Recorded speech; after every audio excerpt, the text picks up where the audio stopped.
Good morning, Room 19. I'm happy to continue reading The Miraculous Journey of Edward Tulane. We are now on Chapter 10. Lolly was a lumpy woman who spoke too loudly and who wore too much lipstick. She entered the house and immediately spotted Edward sitting on the living room couch.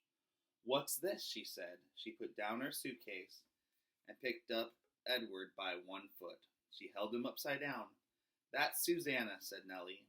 "Susanna," shouted Lolly. She gave Edward a shake. His dress was up over his head, and he could see nothing.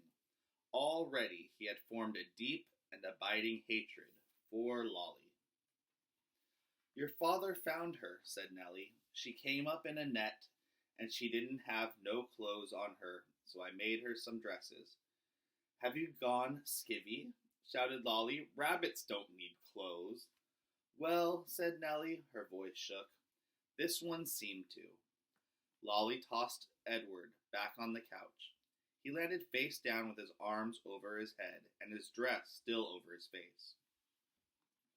And he stayed that way through dinner. "Why have you got out that old high chair?" shouted Lolly. "Oh, don't pay it no mind," said Nellie. "Your father was just gluing on a piece, wasn't you, Lawrence?" "That's right," said Lawrence, without looking up from his plate. Of course, after dinner, Edward did not go outside and stand beneath the stars to have a smoke with Lawrence. And Nellie, for the first time since Edward had been with her, did not sing him a lullaby. In fact, Edward was ignored and forgotten about until the next morning, when Lolly picked him up again and pulled his dress down away from his face and stared him in the eye. "Got the old folks bewitched, don't you?" said Lolly. "I heard the talk in town. They've been treating you like a rabbit child." Edward stared back at Lolly. Her lipstick was a bright and bloody red. He felt a cold breeze blow through the room. Was a door open somewhere? "Well, you don't fool me," she said. She gave him a shake. "We'll be taking a trip together, you and me." Holding Edward by the ears, Lolly marched into the kitchen and shoved him face down in the garbage can. "Ma," Lolly shouted, "I'm taking the truck. I'm going to head on out and do some errands." "Oh," came Nellie's tremulous voice.